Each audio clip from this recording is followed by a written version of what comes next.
നമസ്കാരം, പ്രവാസി മലയാളിയിലേക്ക് ഏവർക്കും സ്വാഗതം. കോവിഡ് വ്യാപനം പറയുന്നതിന് പ്രഖ്യാപിച്ച ലോക്ക്ഡൌൺ കാലാവധി തീർന്ന മുറയ്ക്ക് സർവീസ് പുനരാരംഭിക്കാൻ ഒരുങ്ങിയിരിക്കുകയാണ് എയർ ഇന്ത്യ.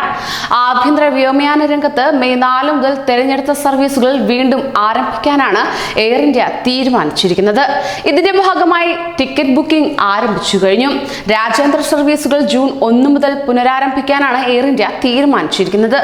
ഇതിന്റെ ഭാഗമായുള്ള ടിക്കറ്റ് ബുക്കിംഗും ആരംഭിച്ചിട്ടുണ്ടെന്നും റിപ്പോർട്ടുണ്ട്. കോവിഡ് പ്രതിരോധത്തിന്റെ ഭാഗമായി കഴിഞ്ഞ ദിവസമാണ് മെയ് 3 വരെ വീണ്ടും ലോക്ക്ഡൌൺ നീട്ടിയത്. ഇതിന്റെ അടിസ്ഥാനത്തിൽ മെയ് 3 വരെ ആഭ്യന്തര രാജ്യാന്തര വിമാന സർവീസുകൾ വ്യോമയാന മന്ത്രാലയം റദ്ദാക്കിയിരുന്നു. രാജ്യത്ത് കോവിഡ് നിയന്ത്രണ വിധേയമായ ശേഷം മാത്രം വിമാന സർവീസുകൾ ആരംഭിച്ചാൽ മതി എന്നതാണ് കേന്ദ്ര സർക്കാരിന്റെ തീരുമാനം. രാജ്യത്തെ കോവിഡ് വ്യാപനം നിയന്ത്രണ വിധേയമായ ശേഷം മാത്രം പ്രവാസികളെ നാട്ടിലേക്ക് മടങ്ങാൻ അനുവദിച്ചാൽ മതിയെന്നും കേന്ദ്ര സർക്കാർ തീരുമാനം എടുക്കുകയുണ്ടായി. രാജ്യത്തെ ജനങ്ങളുടെ ജീവൻ രക്ഷിക്കാനാണ് ഇപ്പോൾ പ്രാധാന്യം നൽകുന്നതെന്നും കേന്ദ്ര സർക്കാർ ഇതിനോടകം തന്നെ വ്യക്തമാക്കുകയും ചെയ്തു.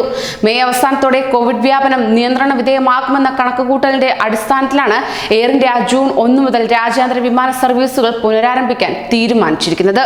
കൂടുതൽ പ്രവാസി വാർത്തകൾക്കായി ഈ ചാനൽ സബ്സ്ക്രൈബ് ചെയ്യൂ.